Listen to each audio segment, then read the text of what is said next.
Congolaises, Congolais, chers compatriotes, je me suis adressé à vous en date du 18 mars dernier pour vous annoncer les décisions que j'avais prises après le Conseil des ministres extraordinaire que j'avais présidé en date du 17 mars 2020. Ces décisions relatives aux mesures à adopter face à la pandémie de coronavirus me semblent à ce jour pas suffisamment suivies par la population, alors que nous venons de franchir le cap de 45 personnes déclarées contaminées avec un cas de guérison et 3 cas de décès dénombrés. Je voudrais, avant de poursuivre, présenter mes sincères condoléances aux familles éprouvées et leur dire toute ma compassion.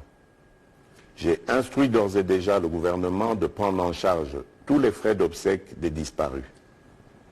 Ces 3 cas malheureux viennent nous rappeler, s'il en était encore besoin, que le coronavirus est très dangereux et n'a toujours pas trouvé de remède, et que le seul rempart pour tout le monde demeure le strict respect des mesures que je vous ai annoncées le mercredi 18 mars. Mes chers compatriotes, je le répète, la situation inédite que nous traversons actuellement va notablement bouleverser nos habitudes et nos modes de vie. Aucune tranche d'âge n'est épargnée. Nous devons tous nous armer d'un solide esprit de résignation et abandonner toutes activités incompatibles avec les mesures et les recommandations du gouvernement qui ne doivent en aucune occasion se trouver ruinées. Chers compatriotes, alors que voici 3 semaines, notre pays comptait un seul cas malheureux avéré dans la ville de Kinshasa, des nouvelles alarmantes nous sont parvenues du Haut-Katanga au soir du dimanche 22 mars pour nous annoncer la découverte de cas suspects, provoquant ainsi un affolement général.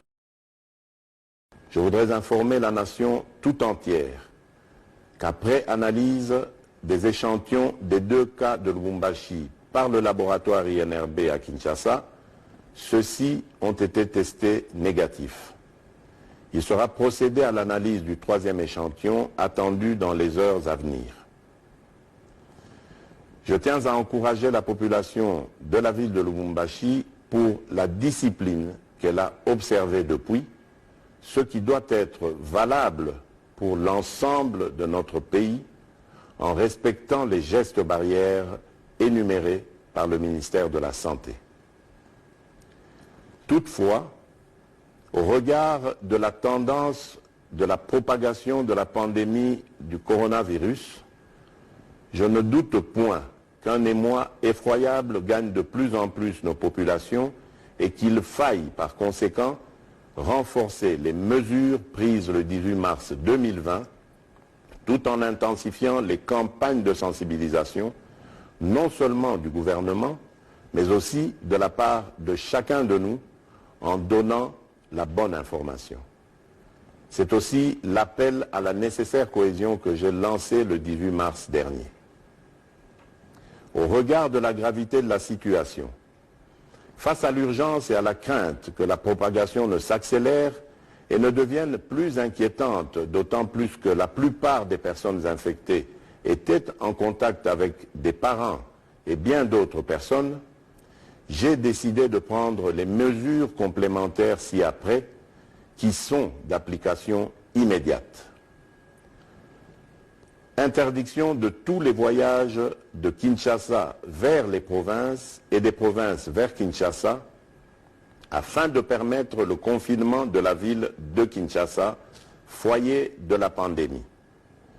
Ceci implique l'interdiction de tous les vols des passagers de sa province, à l'exception des avions transportant du fret et dont les équipages seront soumis à un contrôle d'usage strict au départ comme à l'arrivée. L'interdiction de tous les mouvements migratoires par le transport des bus, camions et autres véhicules de l'intérieur vers Kinshasa et de Kinshasa vers l'intérieur. Des barrières doivent être érigées par les gouverneurs et les équipages devront se soumettre au contrôle de rigueur en matière du coronavirus. L'interdiction de tous les transports fluviaux des passagers de Kinshasa vers les provinces et vice-versa. Seuls les bateaux et les embarcations transportant les marchandises avec équipage et convoyeurs seront autorisés. La fermeture de toutes les frontières du pays. Toute personne, sauf pour les camions, navires et avions cargo avec fret. L'obligation pour le gouverneur de la ville-province de Kinshasa d'instruire tous les bourgmestres de chaque commune de la ville désinfectants ou savons, surtout dans des agglomérations à grande affluence où le manque d'eau et d'électricité est quasi permanent. Ici, j'instruis le gouvernement de trouver les moyens de ravitailler ces quartiers pour assurer l'hygiène. En même temps, il faudra multiplier les points de lavage des mains à l'aéroport international de Njili et appuyer les équipes de la RVA et de la DGM pour que nul n'échappe au contrôle d'hygiène. Mise en place d'un service minimum au sein du gouvernement et des institutions pour pallier au confinement à leur domicile des autres agents de l'État. Chers compatriotes, alors que des pays tentent de trouver une solution dans l'utilisation de la chloroquine pour combattre le coronavirus, l'usine pharmaceutique Pharmakina, installée à Bukavu, dans le sud Kivu, a rendu public un communiqué en solidarité relatif à la possibilité pour elle de produire des comprimés et des injectables de l'hydroxychloroquine.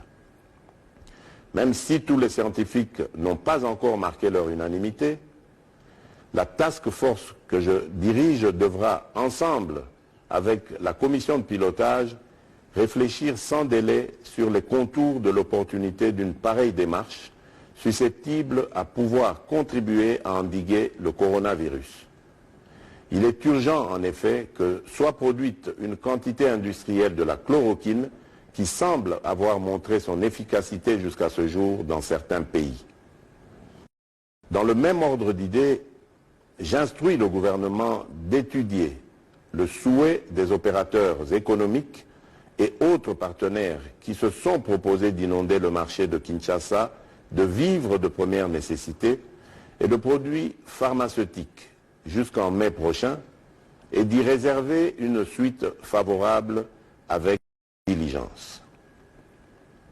Je lance un appel à la solidarité nationale de tous les opérateurs économiques ainsi que d'autres pays et organismes qui conduira à la mise en place d'un Fonds national de la solidarité contre le coronavirus qui restera ouvert à tous les potentiels bienfaiteurs. Chers compatriotes, le coronavirus n'a besoin ni d'un passeport, ni d'un visa, ni d'une carte d'électeur pour circuler chez nous.